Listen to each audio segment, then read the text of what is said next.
আসসালামু আলাইকুম ওয়া রাহমাতুল্লাহি ওয়া বারাকাতুহু। সম্মানিত দর্শক মণ্ডলী, অনেকে জানতে চেয়েছেন 2026 সালে কত টাকা থাকলে কুরবানি ওয়াজিব হবে।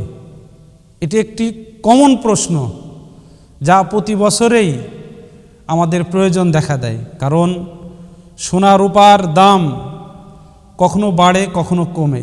সে দৃষ্টিকোণ থেকে 2026 সালে যে কুরবানি আসছে, এই কুরবানি কার উপরে ওয়াজিব, কত টাকা থাকলে কুরবানি ওয়াজিব হবে।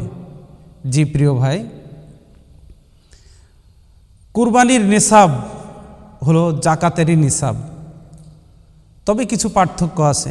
জাকাতের ক্ষেত্রে তার কাছে সম্পদটি 1 বছর থাকা লাগে, কিন্তু কুরবানির ক্ষেত্রে ওই সম্পদটি কুরবানির নির্দিষ্ট 3 দিনে যদি তার কাছে নিসাব পরিমাণ সম্পদ থাকে, নিসাব পরিমাণ টাকা থাকে, তাহলে তার উপর কুরবানি ওয়াজিব।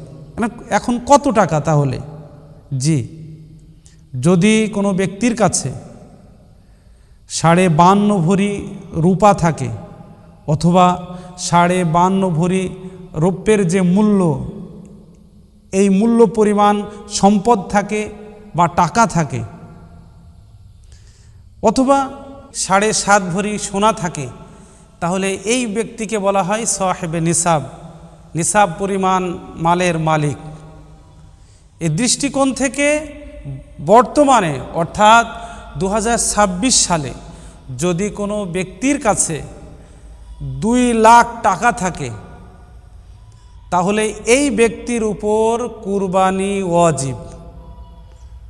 যদি কোনো ব্যক্তির কাছে 2 লক্ষ টাকা থাকে, তাহলে এই ব্যক্তির উপর কুরবানি ওয়াজিব। তাই এই হিসাবে দেখা যাবে আজ আমাদের সমাজের প্রতিটি মানুষের কাছে এমন অর্থ আছে যার উপর কুরবানি ওয়াজিব হচ্ছে, কিন্তু তারপরেও সে কুরবানি দিচ্ছে না।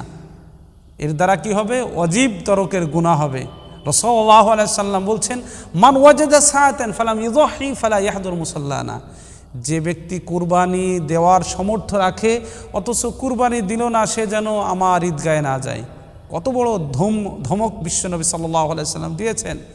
এই জন্য যাদের উপর কুরবানি ওয়াজিব, আমরা কুরবানির জন্য প্রস্তুতি গ্রহণ করি।